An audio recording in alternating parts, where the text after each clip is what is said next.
concept of how you can use ST's ecosystem to build edge AI applications. So this is my goal, and if you feel comfortable in using ST ecosystem, then I think it is a good start for those who have not started using ST's boards. So this is my agenda. I will start with a brief introduction, then few slides about Edge AI, because I think you already know a lot about the generic concept of Edge AI, and I will not spend much time on this. Then I want to introduce you to STM32 ODE ecosystem. ODE means Open Development Environment. So this is basically an development environment which is comprising of both hardware boards as well as associated software. So as you will see, ST has a large number of boards, more than 100 for ODE environment. And for developer, it can be very confusing to choose correct hardware and match it with correct software. So ST provides some tools which will make this process easy. So this is STM32 ODE part. After that, I want to introduce you to how you can use ST devices, what are various ways for this. And finally, a subpart of ST's ecosystem is MLC ecosystem. MLC is Machine Learning Core, and it can be used to build Edge AI applications which are using decision tree. So one particular advantage is that decision tree runs on the same device on which sensor data is being collected. So where you are collecting accelerometer data, exactly on the same semiconductor device, processing is also happening. So it is much faster as compared to using a separate microcontroller and sending data to it using I2C. Then it is much faster than that. At least in theory, it is 10 to 1000 times faster, but actually I have seen very easily, more than 25 times of gain in terms of latency. And there will also be a demonstration. So yeah, so is my voice clear? Because I'm not using a headphone. Yes, sir, it's clear. Okay, thank you. So okay, so brief introduction about ST Microelectronics. So we are a large semiconductor company, and our current revenue is more than 10 billion. It is around 11 or 12, I think, in 2022. And in total, we have R&D staff of more than 8,000 people. And we also have semiconductor manufacturing spread across multiple locations. So both R&D, sales, and other activities are spread in various geographies across the globe. And we are in India since around 30 years. And we are everywhere in North America, in Europe, in greater China region, and we have some small sale offices also in many locations. So this is about ST. So coming to Edge AI, so I think you, because there were many presenters before me, so I won't spend a lot of time on introducing you to Edge AI. But from one particular way of looking at Edge AI can be to see it as a constellation of connected sensors. And sensors are not only connected, but they are also doing some processing. What I mean by this is that at the same location, on the same device, we are trying to process the data also using machine learning techniques or AI techniques, if we want to make it broader range. So on the same device, we are doing machine learning related computations, and we are collecting the data. So there can be two ways of doing this actually. So one traditional way of using machine learning on devices was using cloud computing. So in the initial days of IoT around 10 years ago, people generally believed that best way to use machine learning will be to have dumb sensors, and we will send data to remote cloud nodes, and they will process the data, and then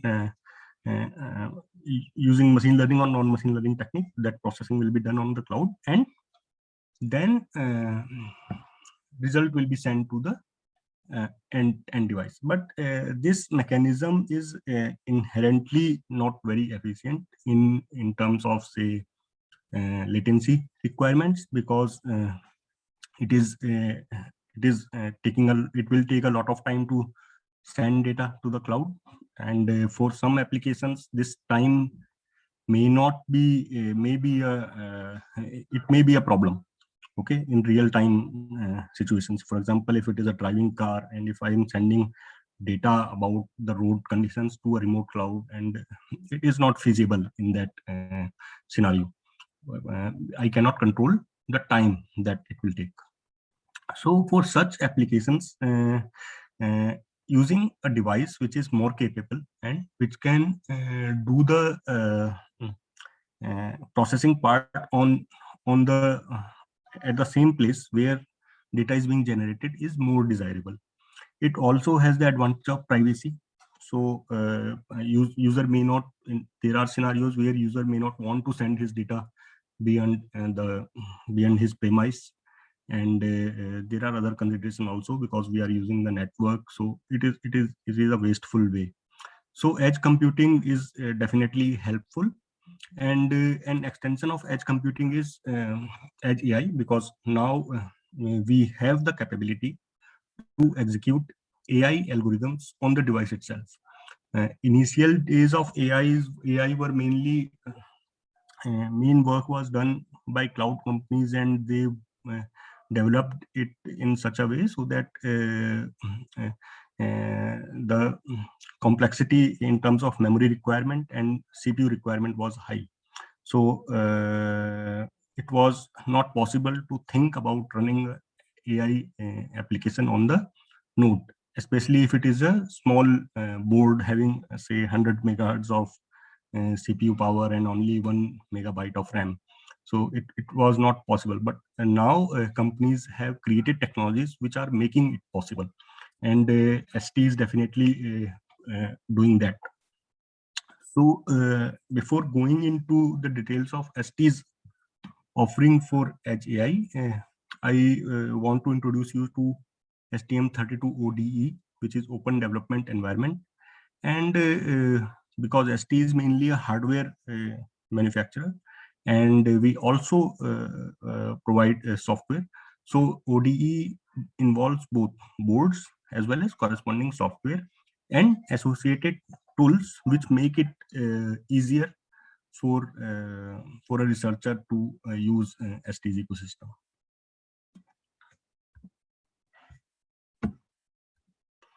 Okay. So basically, as I said, we have main use is that we want developer to move from proof of concept to the from idea to a proof of concept phase easily, so that he can prototype his application. And it is both hardware and software ecosystem.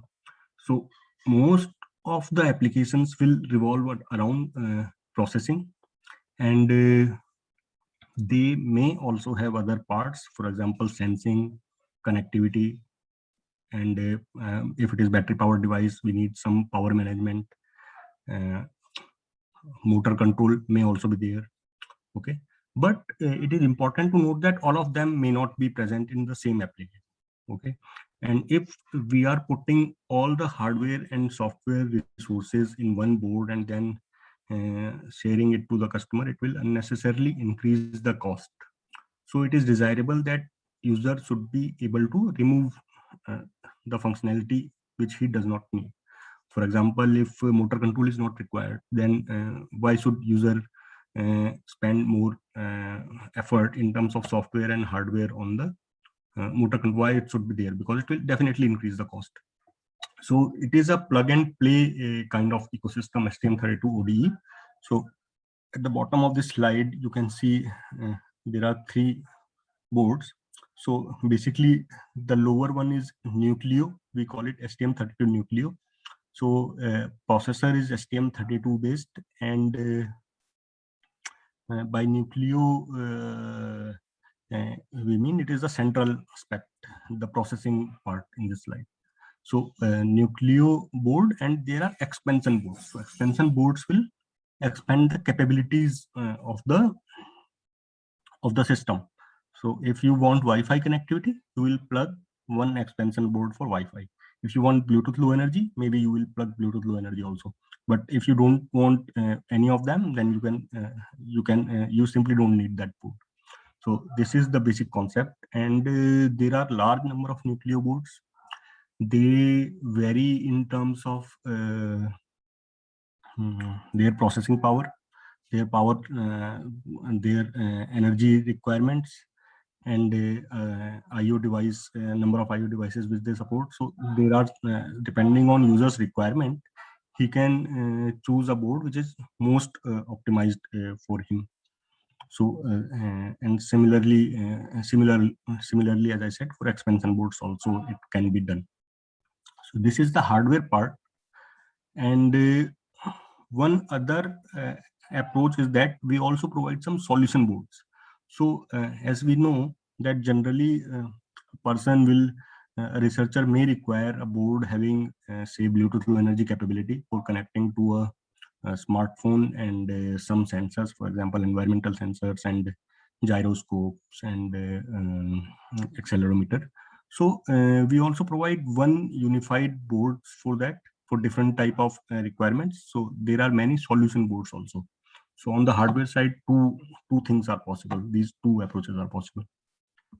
On the software side, we have drivers, hardware code which is optimized for ST's devices, middleware, and function pack with application examples. So function pack is basically some common application examples which are available on st.com, and if you have one ST board, you can download a function pack, and you can run it binaries on your board, and you can just see for yourself how you can use ST's ecosystem. And there are PC software also is required for configuring the boards, and we have mobile apps also, for example, for collecting sensor data. Okay, so hardware portfolio. In hardware, as I said, Nucleo board is the most important board that a developer will require, and so I'm showing it here. And a typical Nucleo board will have a power supply. This is a mini USB, or in some boards it can be micro USB also, for powering up the board, and for connecting it to PC, so that when you are developing, you can download the binaries to the board, and for all that. So this cable is used. There is an integrated debugger on the board, so you don't have to buy another hardware, just the board is sufficient. This is STM32 at the center, and there are connectors, Morpho connectors and Arduino connectors for extending the capabilities. So if you have X Nucleo board, for expanding the capability, you will plug in it into this board itself. And there is a large family of boards for different requirements. Even in sensing, you can have different boards depending on which sensors they have. Some may have microphone, some sensing boards may have microphone, some may have proximity sensor, PIR, person in range, for detecting if there is someone in the range, and there are motions and environmental sensors. And there are some combinations in which more than one is present on the same hardware. Similarly, for connectivity, as I said, I think the concept is that you should have maximum freedom in terms of minimizing your requirements, basically selecting the hardware so that you can minimize your requirement. That is the goal here. So this is solution board. This slide is showing few of them, and depending on the application area. For example, For connectivity, we have this STWell STR KT01 for LoRa-based connectivity. For NFC, we have STWell SmartTag 1. So it provides an NFC-based solution. And this STWell BFA 001V2B is for industrial predictive maintenance. And today we will be using this board, STWell ST-WinKit 1B. So this board, STWell ST-WinKit, is basically a wireless Win is wireless industrial node, and it has a Bluetooth low energy based connectivity. And this small piece on top of it is an expansion board that you can use if you want Wi-Fi. So by default, it has Bluetooth low energy on the board itself. And there is also possibility to use Wi-Fi connectivity. This board also has many sensors, for example, humidity, temperature, pressure, and gyroscope, accelerometer, and they are industrial grade sensors. So they have better reliability, or they are more robust for industrial applications. Sorry, just a minute.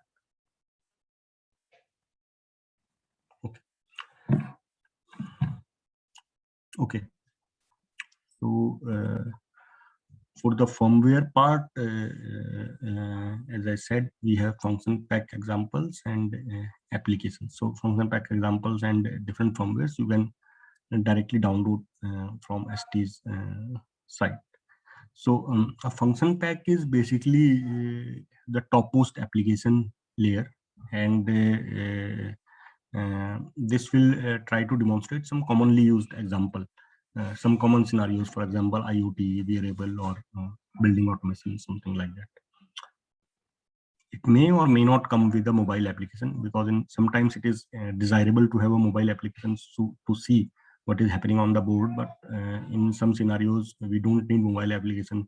Maybe we want the board to directly send data to cloud, and we don't need a mobile application. So it depends. Not all function pack come with all of these parts. Not all function pack will have cloud service as well as mobile. Some may have, some may not have. And our firmware examples, they mainly run on 3 different IDEs: IER, Keel, and STM32Cube IDE. So SW4 STM32 is not supported as of today, and it is only legacy toolchain. But out of these 3, IER, Keel, and STM32Cube IDE, IR and Kyle, you have to pay for them. They are licensed, but STM32Cube IDE is an Eclipse-based toolchain, and it is free to use. So generally, people use STM32Cube IDE. It is fairly easy to use also. So on the software development tool site, we have a software tool called STM32Cube MX, and it is basically used to generate custom configuration for your software. For example, your software may need some functionality and it may not need other, so you can just tick and you can select that. And we also have a STM32Cube IDE, as I said, the toolchain for editing your code, and it is available to download.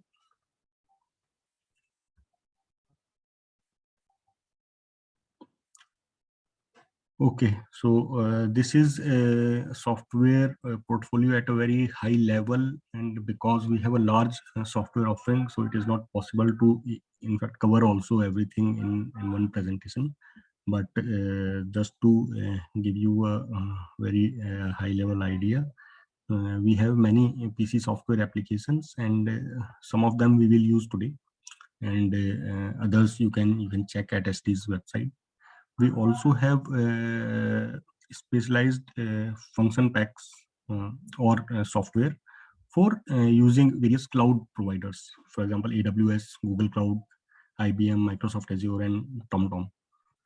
So there are different function packs for them, And if you are working on any of these scenarios where cloud connectivity is required, you can check these examples. And we have some mobile applications also.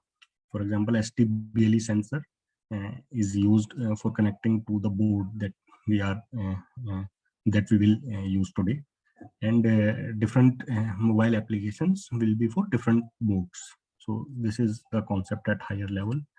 One thing that I also want to highlight is that today we will be using Unicleo GUI and Algo Builder. So these tools are used for programming the machine learning core part of the sensor that we will see today.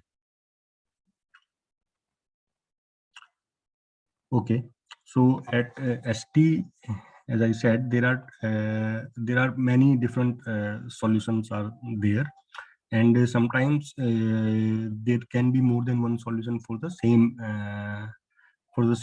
functionality. So for artificial intelligence, we have basically two broad category of softwares which are available. One is called STM32Cube.ai. So STM32Cube.ai is basically used to program the board and run AI examples which are created using say TensorFlow or PyTorch, etc. So mainly that is the domain of STM32Cube.ai. And machine learning core is a different type of solution which you can use to run machine learning directly on the MEMS sensor. So basically, you can run decision trees. So this is the main advantage.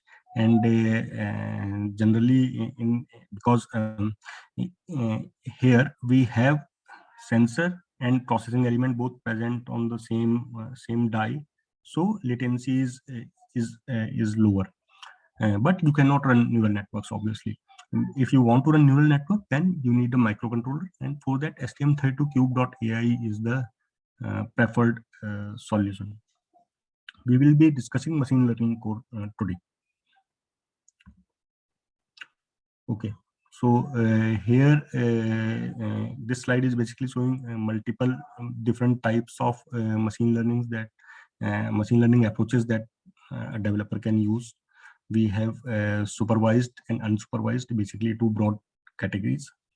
And decision trees come in supervised learning category, where you are trying to create a tree-like structure for classifying the data. You may have, suppose if you are using a motor example, then you want to differentiate between anomalous condition and normal operation of the motor. So you might have different set of rules in a tree-like structure. You start from the root node, and internal nodes of the decision tree will basically try to differentiate between some feature. They will test some feature, and then that will lead us to the next node. And the leaf nodes of the decision tree, they correspond to different possible outcomes. So this is the concept at higher level, and it is actually a simple structure for machine learning based decision making. And we have 6 different types of inertial measurement unit sensors which have this functionality embedded in them. So on the same chip, you have a machine learning core as well as the sensing part. So main advantage of using this approach is that, as I said, power consumption is low, and it is actually real edge computing, because we are doing the computation on the hardware itself, exactly at the source. So it has many advantage in terms of power consumption, and I think latency is a very important criteria here. So there are different solutions for different type of applications.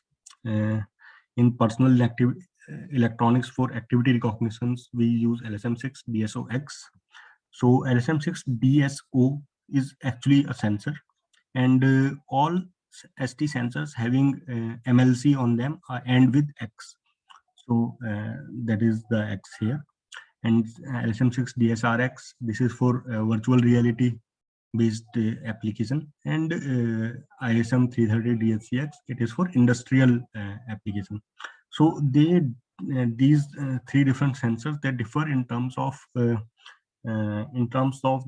minute details about what are the requirements. So they all have accelerometer gyroscopes, but there may, for example, as LSM6 DSOX will try to take into account the requirements of the operating system. For example, Android and iOS, they have certain real-time requirements from sensors, so it is optimized for that.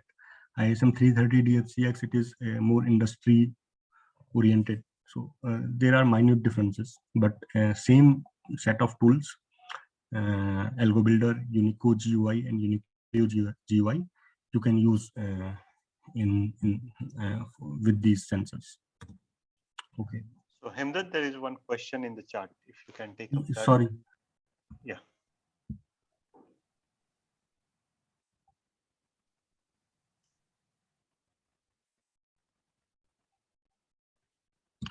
Okay. So okay. So we will see the questions in the end. Okay. So MLC is basically it can be seen at a logical level. We can see it using three different blocks. So first block is basically for getting the data. So motion is detected by the sensor, and accelerometers and gyroscope, they will gather some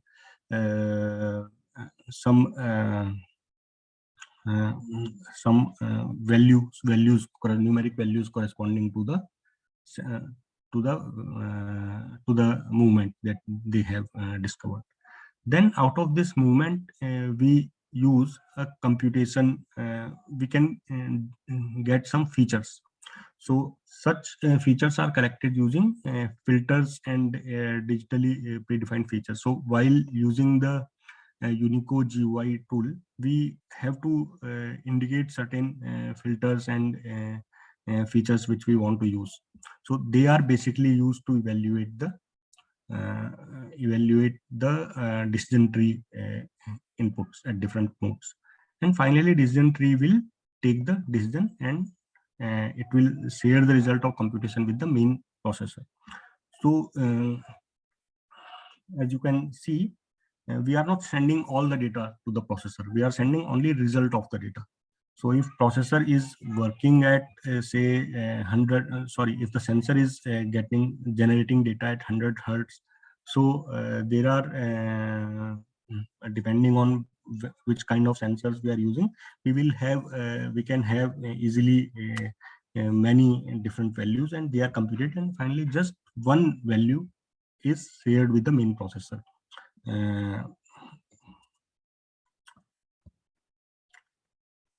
So this slide is highlighting the difference. If we are doing a microcontroller based machine learning, then we are sensing the data, and then we are sending the raw data to the processor, and definitely it will use more battery because we are sending all the data, and processor is running those calculations. However, in machine learning core, we are sensing the data and running the algorithm on the same chip. So we are not sending everything to the processor. Only machine learning based decisions are sent to the processor, and and processor will do some higher level task depending on the decision of ML. Depending on the decision of MLC. So we can run up to 8 decision trees and 16 FSMs on this MLC machine learning core device. So these are the typical steps. Generally, a user will start with capturing the data on the in his real-time conditions, and then he will label the data. What kind of data it is? For example, if it is you are trying to measure different types of operation, say human activity recognition, then you will collect data in walking and running, and maybe in other activities, as climbing the stairs and getting downstairs, etc. And then you will label the data. Different data has to be separated based on the type of activity which is happening. After that, we build the decision tree. You can do this step using Unicode GUI, and you can also use uh, other tools like Vika is a popular tool that used for building decision trees. And then when decision tree is ready, we embed the decision tree in the on the board. So this step is embedding the decision tree, is basically using the Unicode configuration file, UCF file we use, and this will processor will execute a binary, but MLC core is configured using the UCF file, and raw data is then we can run the real application to test it in the field. So these are five major categories.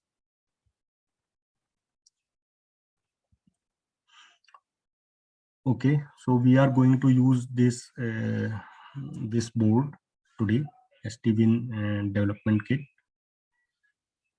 And as I said, this board has Bluetooth low energy based connectivity, and if you want, you can use expansion board for Wi-Fi based connectivity also. This is a larger view of the board. Here we have a reset button. This is user button, and reset button is basically used to reboot the board, and this user button can be used to provide input to the board, as well as it has important role in using the device firmware update functionality, DFU functionality. So if you want to change the firmware, you have to connect the board to the PC while this button is pressed, and then we release the button, and the device will enter the DFU mode. So DFU mode is useful because if we don't want, otherwise we need a ST-Link debugger. So that is another device, though it comes in the same package with this board, but you have to connect that ST-Link debugger to the PC, and it is a bit more I will say you will have more wires, and so it is more problematic. So people prefer to use DFU mode. And this board also has a function pack for AWS IoT. So that is one other feature of this board. Okay, so Algo Builder is basically our main application for using MLC, and Algo Builder it is available as a suite of 3 applications: Algo Builder, Unico, and Uniclio. So you can download these applications separately also, and if you want, you can download them as a suite. So download and install as a suite. So both things are possible, but generally you will use all 3 together. So I recommend installing Algo Builder suite. And Algo Builder's main utility is that it helps us in creating a firmware without actually writing any C code. So you just drag and drop. This. If you can see this small picture here, and we will see details also later on. So you can drag different blocks and then connect them together, and basically just to build your application. Then you can generate the C code. You can build it from Algo Builder itself, without using STM32Cube IDE. So that is the main advantage. And one important thing that has to be paid attention is that only we can connect those blocks which are compatible with each other.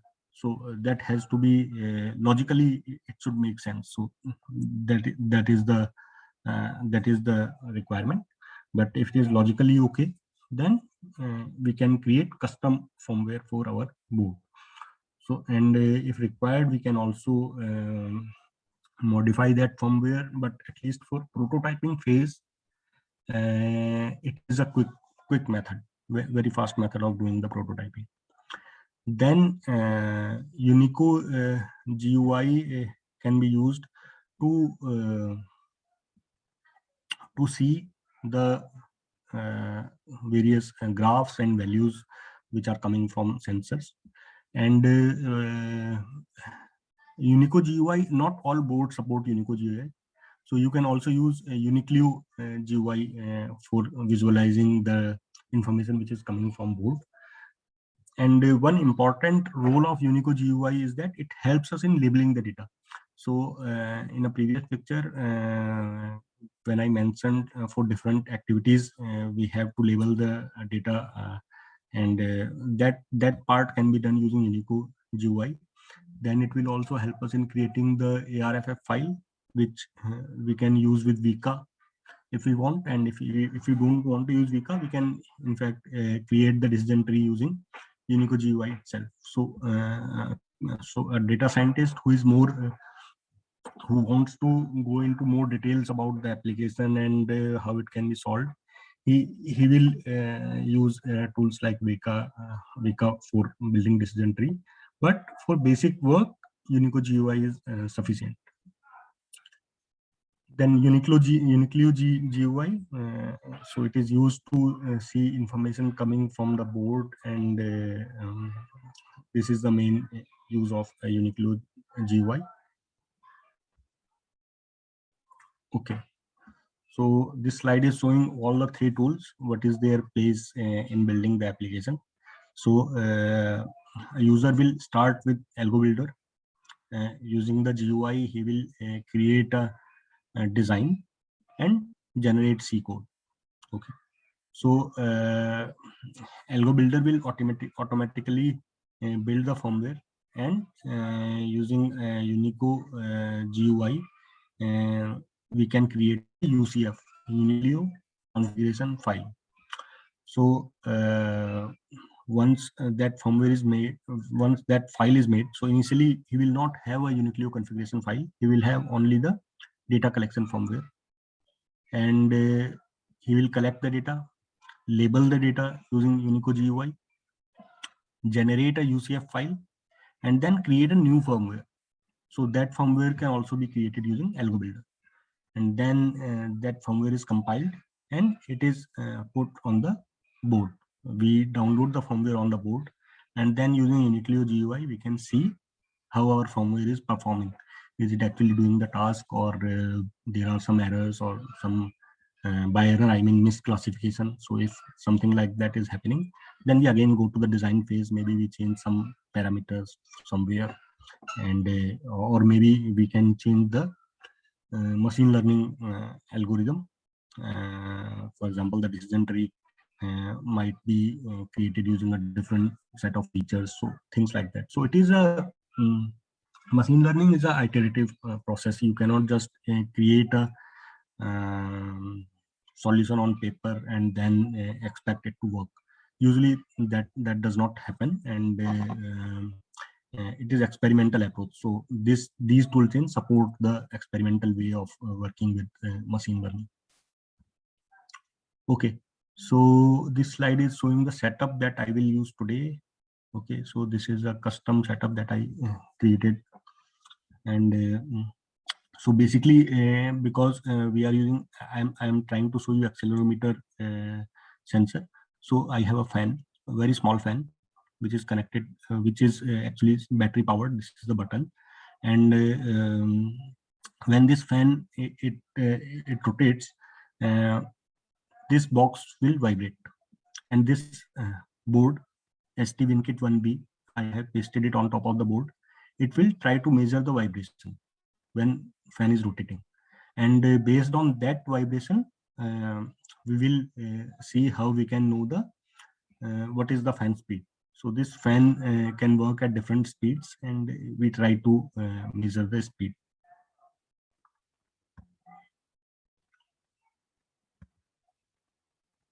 Okay. So what? Let's see the time. Okay. Okay. So we start with the demo. Sumit, should we take 2 minutes break? Sure, sure, sure. Okay.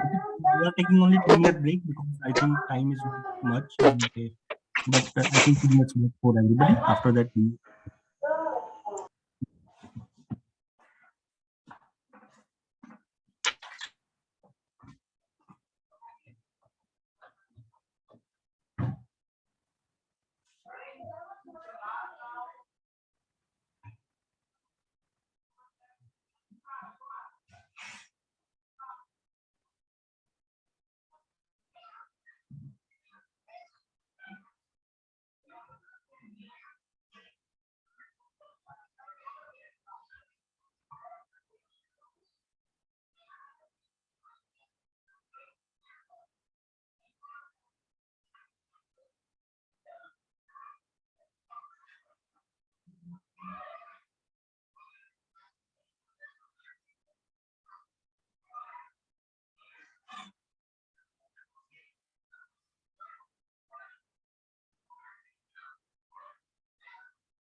hello.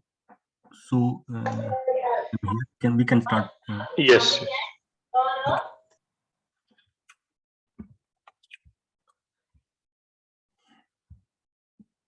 Okay. Okay. So this is basically the tool set that we are using today. We will use ST-WinKit 1B, which is the hardware board that we saw, and Algo Builder, Uniqlo GUI, Unico GUI, STM32Cube IDE. We will not use STM32Cube IDE directly, but it has to be installed there. And STM32Cube Programmer. So these last two tools should be installed on the system because they are used by Algo Builder. But we will not be using them directly as such. Okay. So we will capture data, label it, and then make a decision tree, then embed that decision tree, and finally process the data on the device itself. So these are the tools. Uniqlo Algo Builder we will use for creating the firmware initially and capturing the data in the first phase, and then Uniqlo GUI to capture the data. So Algo Builder is used for creating the firmware, and Unicleo GUI is used to capture the data here. Then using Unicode GUI, we will label the data once data is available. Again, we build the decision tree using Unicode GUI. If you want in this phase number 3, you can use Vika also to do more analysis on data, because Vika has more options, and this is a good tool. I recommend it to be used. After that, Algo Builder for again creating a new firmware, because now we have a configuration file for the MLC. So we have to rebuild the firmware using that configuration file and the code that we have previously. So we again use Algo Builder, and finally Unicode GUI is used to download the firmware on the board.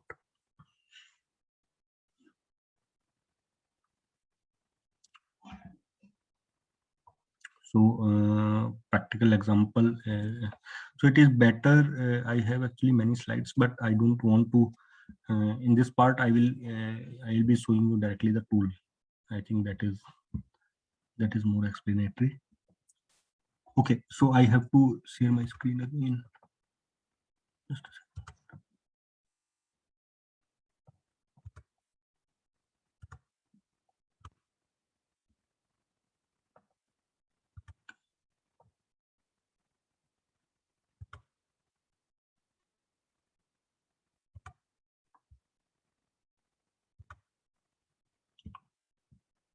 Okay, so are you seeing this Algo Builder GUI? Yes. Okay, so this is the Algo Builder GUI, and on the left side we have various library options. For example, different tools which are available. And generally, we start with Sensor Hub, which is the main sensor design block. And then after sensor, once we have the sensor data, we can plug in more design blocks. So there are many design blocks. For example, math operation, you can just click on it and see the detail here. What will it do? So this is add plus, very simple block. And we also have more complex blocks, for example, for ST's proprietary algorithms for ST sensors. For example, Motion AW, Motion AC, you can use them also if you have more complex requirements. And there is also a possibility to use FFT peak detector. So best way to understand these blocks is to experiment with this tool and learn. And there is also a user manual available on st.com. If you select Algo Builder at ST, you will see the documentation there. So we are going to, and there are these loops also available. So if your design wants to use, if you want to use some looping kind of feature, then you can use that. So we will use simple configuration today. Sensor Hub is the first part. Then, because I am trying to measure the vibration, so I want to use acceleration. So it also comes in Sensor Hub category. Okay. So and we can connect them by just clicking on the mouse and then like this connecting. So if these blocks are their output of Sensor Hub is void x into 1, and its input is also void x into 1. So input and output has to be compatible in terms of number of variables as well as their type. This is important here. And then after acceleration, once my firmware has captured that acceleration data, I want to see that data on the Unicleo GUI. So for that, we have this graph. So in display category, if we see, there are multiple options.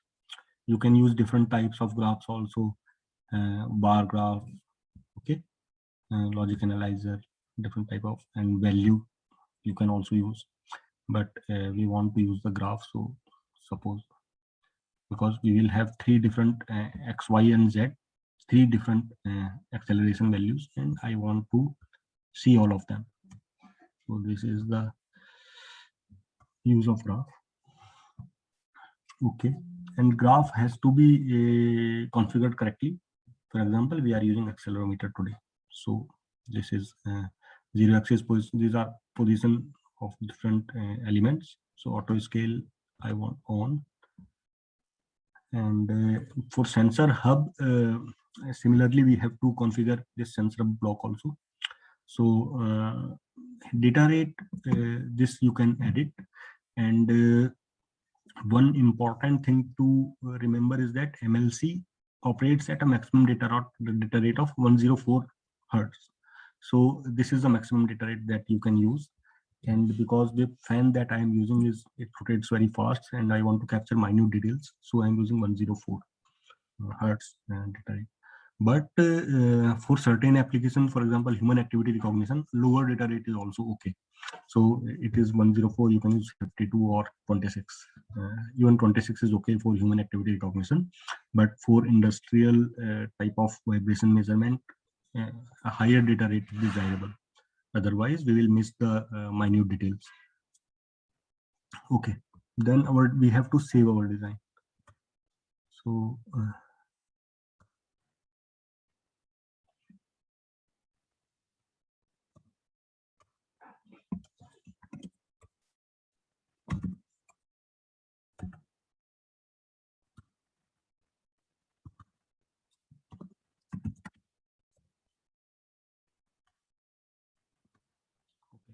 so my design is saved.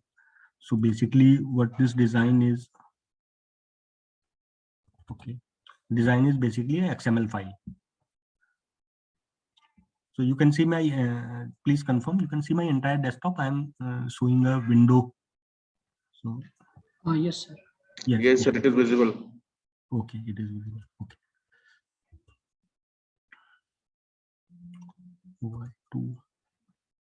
Okay, I will close this previous one. Okay, so this is the design that we have created. Okay, now once we have created the design, we want to generate the C code corresponding to this. Okay, firmware location is not defined, firmware setting, and we have to, okay, select the board STWin, and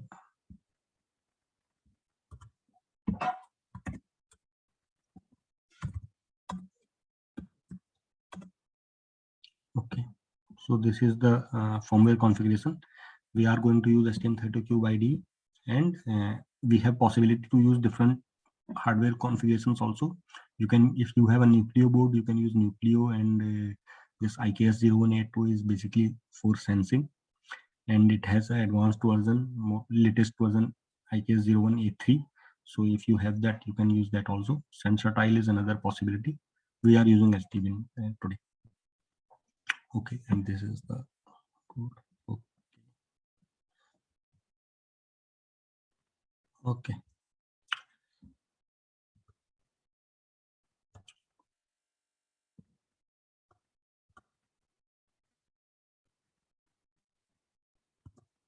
I have to delete it because it has a requirement that it should be empty.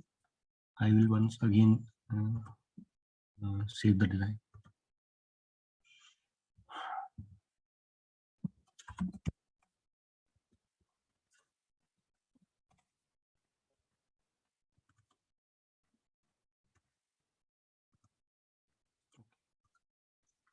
Okay, so my design is again star, it is unsaved. I save it again, and it is saved, yes. Then I generate C code.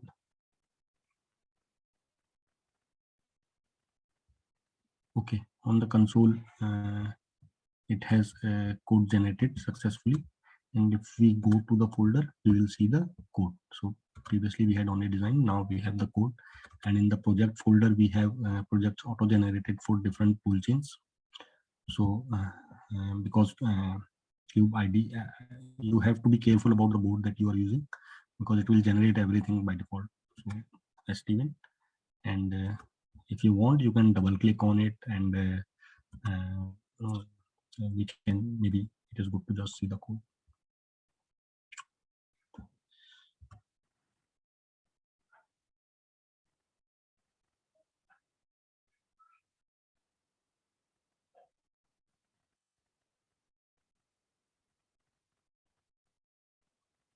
So this is the auto-generated code, and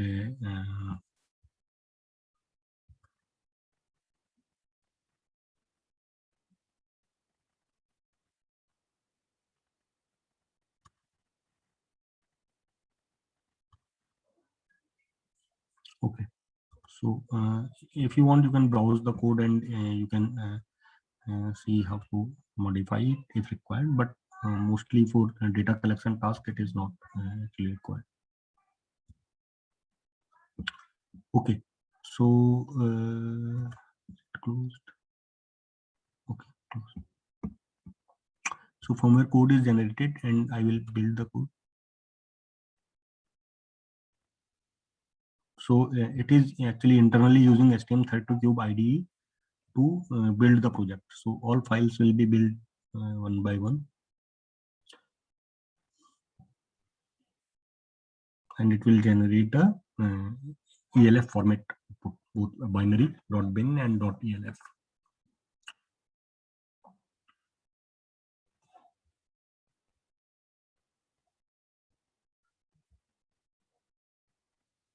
So while it is building, we can see that sensor hub is capturing the gyroscope data, but we are not using that data. We are using only acceleration. So if you want gyroscope, then maybe we will add the gyroscope block also here, and then another graph. So for gyroscope also, so we will have a gyroscope and a graph, and I should have two different graphs when I run this firmware.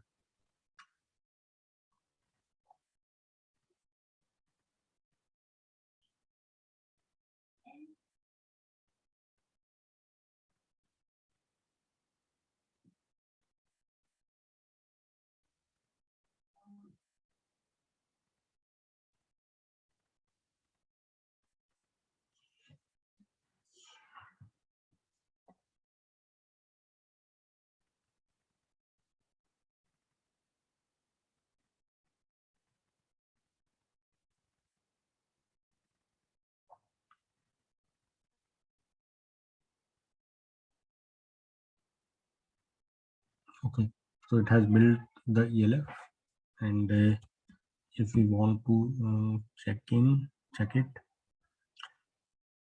okay, it should be somewhere here. So ELF and bin it has built.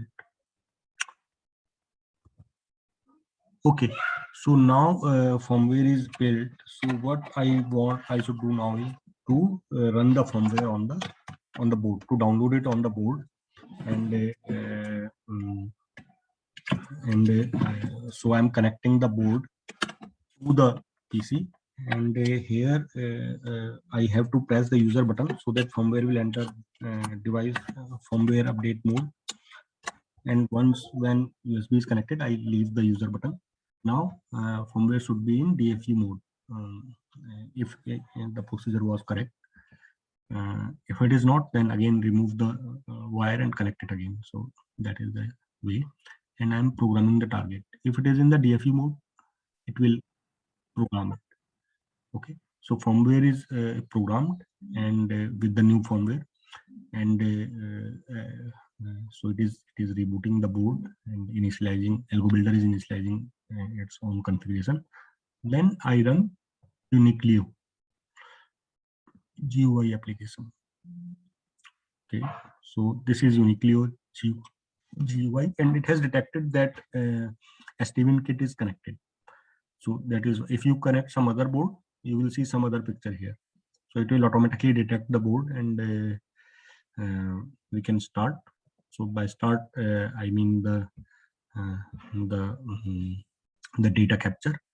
So as you can see, the screen is changing very fast, and it is collecting the data. So if I tap on my table, then you will see that there is some, you can see corresponding vibration. in the data also. And this is the chart and the graph for X, Y, and Z.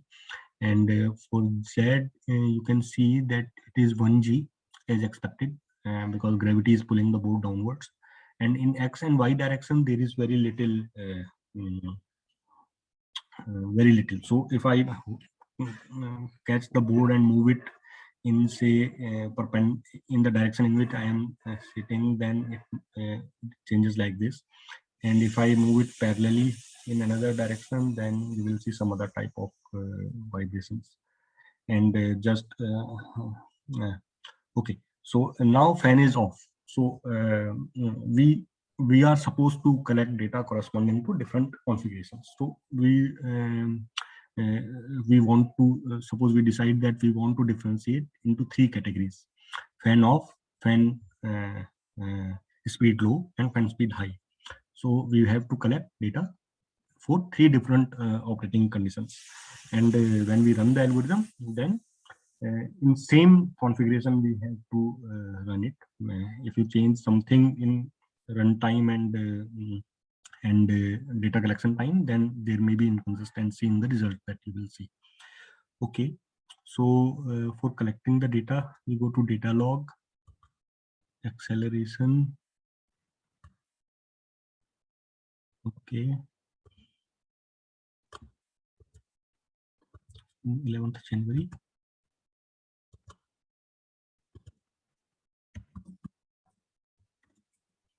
Data log.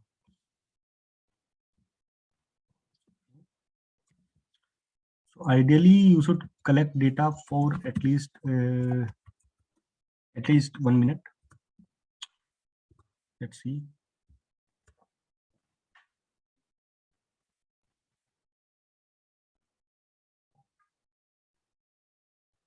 So now data is going to the CSV file.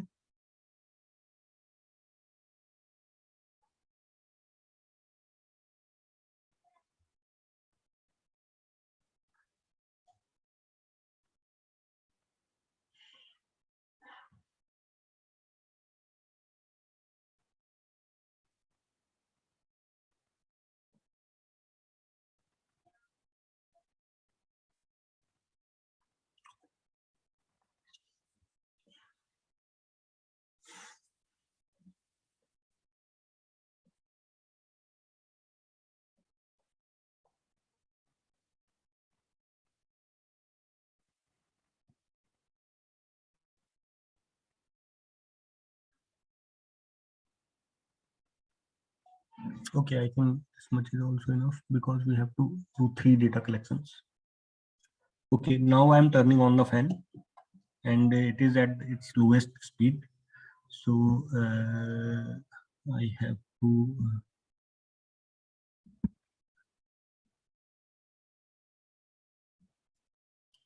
okay, I'm saving it in a different CSV.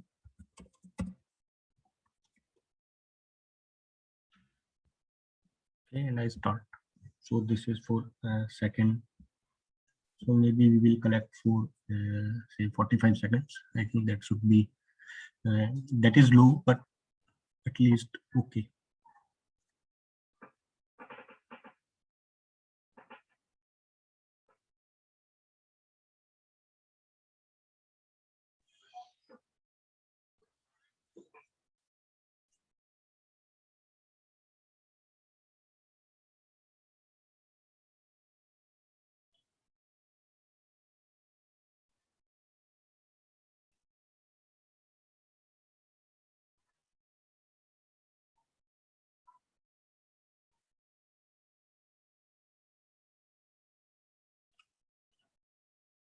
Okay, so I stop.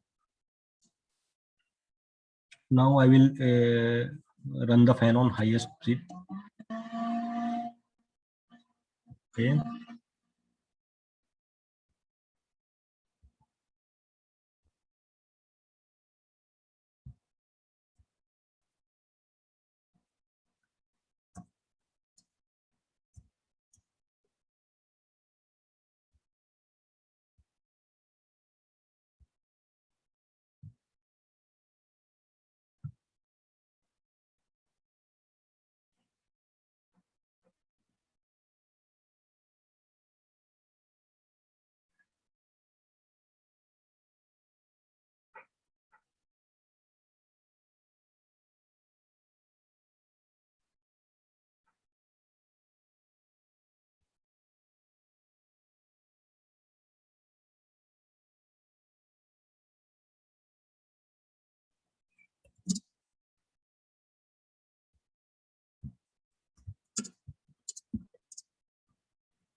Okay.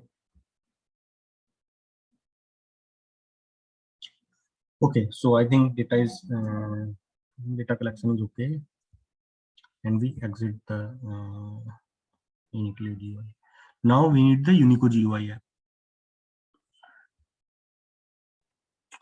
for labeling the data, and we can because we already have the data, so we can disable this part. And Unico GUI actually does not work with this particular board. Sorry, Unico GUI does not work with this board. So I have disabled the communication with motherboard. Okay. Okay, it is saying that you are not using a motherboard, and that is okay.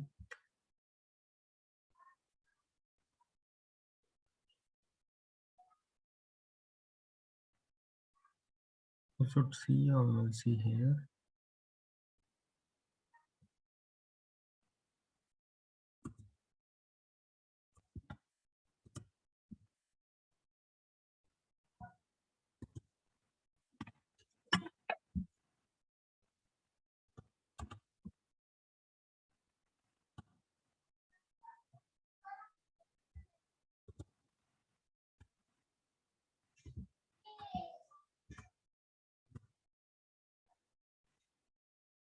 Okay.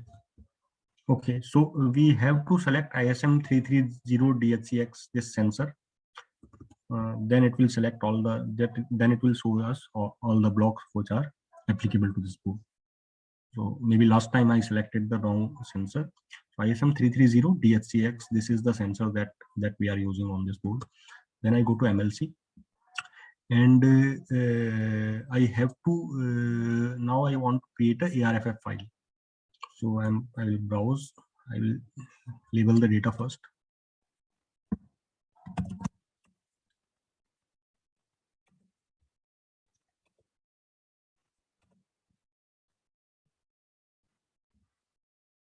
Okay, so we can see the sensor values here. X and Y as expected is very low, and Z is around 1000.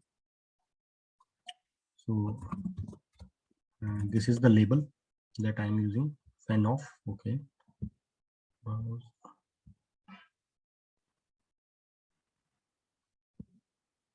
Okay.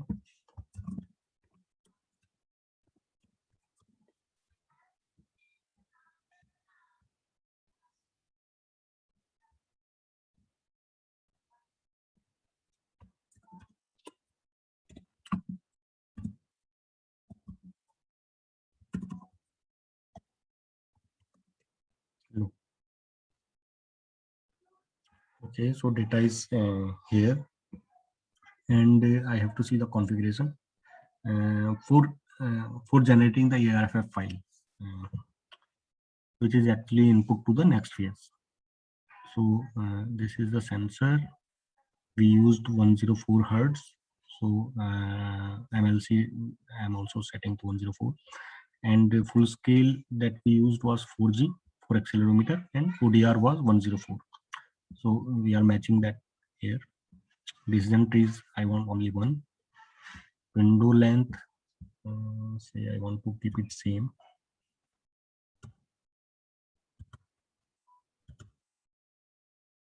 Filter configuration we are not using, and these are different features that we can use. So mean, variance, energy, peak to peak, zero crossing. So depending on your scenario, you have to decide on the feature. So this is a decision that data scientist has to take depending on his scenario and his experience with the data. Maybe he can do some analysis, and then he can figure out what to use. From the data, we can see that Z was almost constant. So I'm not using Z. I am using only variance for X and Y. So, but you can use other features also. And then I'm saving the ARFF file.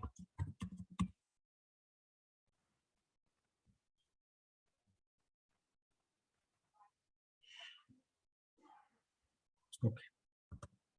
Next. So it is creating the ARFF file, and it has created 3 different enumerations. It has allocated to this for 3 different states. Fan off, fan speed high is 4 because we added it first. So if I add the low, then ideally it should be 0, 4 for low, and but let's say because we label the data in different order, so it is like this. But we just want to differentiate, so it is okay. And now I am creating the decision tree. So when I say generate, it will generate the decision tree, and it will show me details about the tree and variance X and variance Y. So number of leaves are 3 for 3 different states, and total size of the tree is 5. And it will also show me testing. So we collected very little data, but this is the confusion matrix. So fan off is being recognized as fan off in all the data 63 times. Fan speed, it is truncated, but it is should be fan speed high, is being seen as fan speed high, sorry, here 55 times, and there is no error. Fan speed low is being seen as fan speed low, and accuracy is 100% in this case. But generally for machine learning algorithms, accuracy is even lower, then it is okay. Accuracy was high here because data collection procedure was it is actually a simple scenario. Say fan measuring fan speed, this is one reason. And if you have more complicated scenarios like human activity recognition, maybe you will not get 100%, you will get somewhere around 95. But this is basically demonstrating the what we can do. So we are not using any meta classifier, and in fact I have never used this feature, so we leave it to default. Okay, so in the final phase we are saving the UCF file. So if you remember, I said that UCF file is the output. So this UCF file will be used for configuring the machine learning core, and configuration file has been created. And so if we go here inside data log, I think so we have a fanspeed.ucf, and this ARFF file you can analyze using tools like Vika. So this is the okay. So Sumit, is it okay? I will take 10 minutes more. Sure. Yeah. Okay. Okay. So in 10 minutes, I think we can wrap up the demonstration. Okay. Now we have the UCF file ready, and what I want to do is I want to put this UCF file on the board. So for that, I will use a different block for MLC, which is in the sensor hub category, but it is easier to just search using the search filter. And so I'm adding it on top of the firmware that I already have. So here we have generate UCF file also option, and load UCF. If I click on generate UCF file, it will launch the Unico GUI, this tool. So I clicked it from here. So that is also okay. And I am not using FSM, so I set it to 0. I am only using the MLC block, and I want to load the UCF file. Okay, data logs. Okay, so this is important thing, that we have loaded the UCF file now that we generated using our data, and I connect it here. So these two blocks are connecting because they are compatible. If they are not compatible, they will not connect. And after that, I can either see the graph or so in the display, I have option of seeing graph or value. So graph, because these are only 3 values, 0, 4, and 8. So maybe seeing the value is also okay, but you can use any of these, whichever you like. But I'm using value here. Okay. So if I connect this to this, it will not connect because it expects 8 inputs and it has only 1 output. So if I connect, then it will not connect. So I have two, okay, custom is okay, but I want only one. And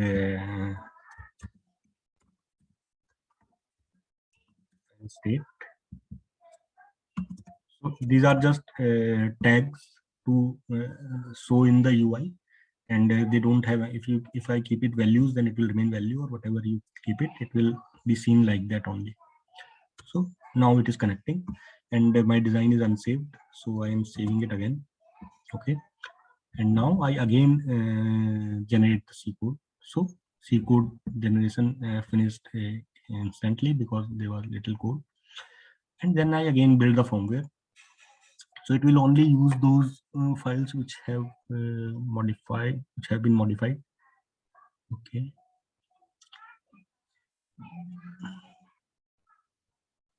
Okay. So firmware is also built, and again I have to put my board in DFE mode. So for that, I will again follow the procedure.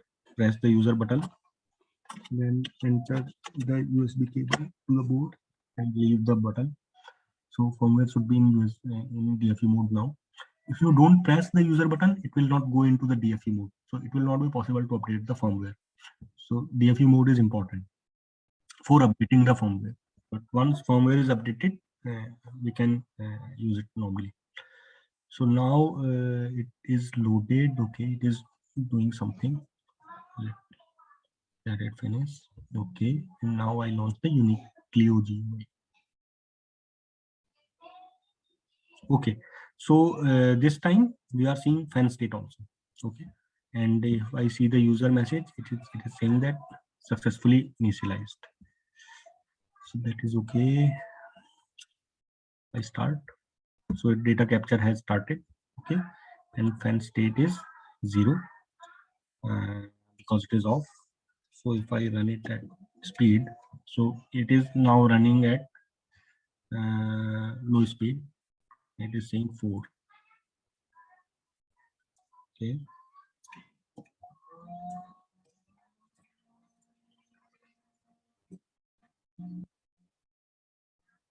Okay.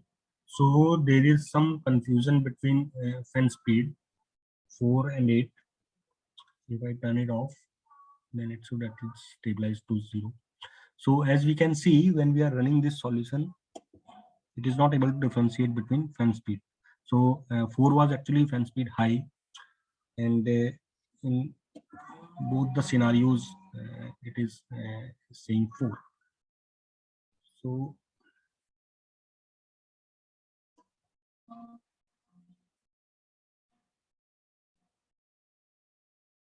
okay, so this problem may be because of data, or maybe we have not chosen the correct features. So again, the designer will go into that loop. He will maybe first thing that I suspect is that we have collected data for 45 seconds. We should, if we collected say for 2 minutes, then I think that is a better way. But at least between fan on and fan off, it can differentiate. So this is the overall flow, and if you have any question regarding this flow, maybe we can discuss it now. Okay, okay. Thanks, Hemdat, for the giving the details about the STM hardwares as well as the complete design flow. I think this is very important for any course on the IoT or advanced IoT, any educational institute, because you can build the stuffs quite easily in the labs. One. Yes. So yeah, so I have one question, like what is the cost of these boards as well as the softwares? Are the softwares free or they are proprietary? Softwares are free, and board is I think around $100, around $100 Around or $100. even less. Okay. Yes. With all the Software is, sensors. yes. Okay. With all the sensors, and with debugger also. Okay. Board is yeah. So maybe I will just discuss the takeaways. Yeah. So it is MLC Toolbox is basically, as you can see, complete life cycle of the machine learning project. You can manage using MLC, and you can also use Vika if you want, maybe because If you think that your scenario is very complex and you want more complex kind of algorithm, then I recommend using tools like Vika. And if you want more examples, then this is important. You can go to this link, GitHub, ST Microelectronics and STMEMS machine learning core. So you will find many examples there. So this is this you can use. And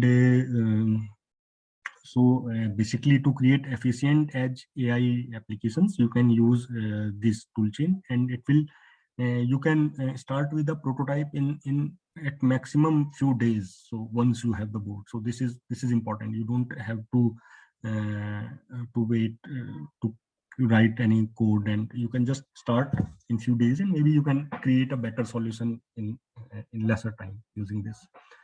So this is the end of presentation. Thank you.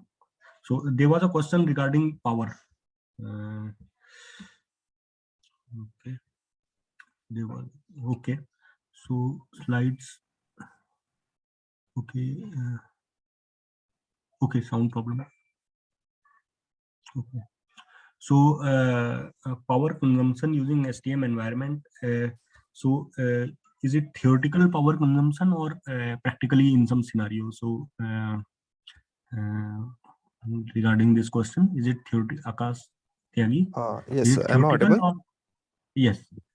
I wanted to know the power consumption for each inference cycle for the network that we have generated. So is it possible to measure that using this STM environment? Generally, we measure the current and number of cycles it is taking. So some estimate is created on the basis of that. So STM environment, you mean STM32? Because STM environment means a lot of things. So is it STM32? Yes, the flow that was just shown in the demo. I mean that. Okay, so I don't know, because MLC is actually embedded inside the sensor, inside the board. So I have to check it, and maybe I can check it and let you know if for MLC specifically it is possible or not. So using generic STM32 tools, I think you cannot measure MLC directly. Okay, because for edge AI application, power is one of the very important constraint as far as I know. So that's why I wanted to. Yes, I think there must be some tool, and I can ask the correct person, and maybe you can get this. I can inform you. So if that is okay, you can just drop me a mail at him.dapral@sc.com, and maybe I can revert back with once information is available. Okay. Okay, sure. Thanks. Okay. So I'm having a deep learning. Yes, it is possible, and in fact, you can use Xcube AI. So STM32cube.ai is the name of the bigger project, and Xcube AI. If you search on Google, you will without even space. If you write, though there is a space, X-cube-AI. If you search like this, and you will land on the page, and you can use it with any STM32 Nucleo board. So there are more than 50 boards on which you can run TensorFlow models. So Hemdat, so this is the one which Piyush also used, right? The tool? For the deep learning one. Yes. The board was used by Piyush also. Yeah. And this is a versatile board. Yeah. So Pratik, if you want to know more, there is 1 hour tutorial is also there on our YouTube channel about this. So how to deploy the deep learning algorithms on the STM32. So you can have a look at that. Yes. Thank you. Yeah. So there is an additional question on the chat.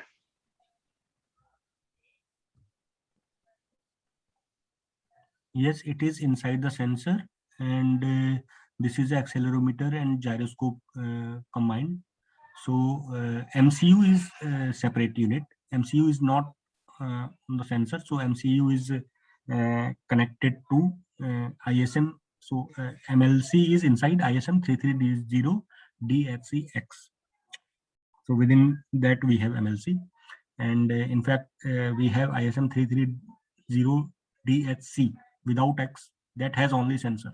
But we have another product with X appended to it, which has MLC inside it, and it is connected to a sensor using I2C. So it is a different hardware block. I hope that is this AI accelerator IP or block? It is a block. It is not a AI accelerator because it cannot, MLC cannot run the TensorFlow generated deep neural networks. Yes. So I hope I have answered this also. Also, there is another session after this in the afternoon, again from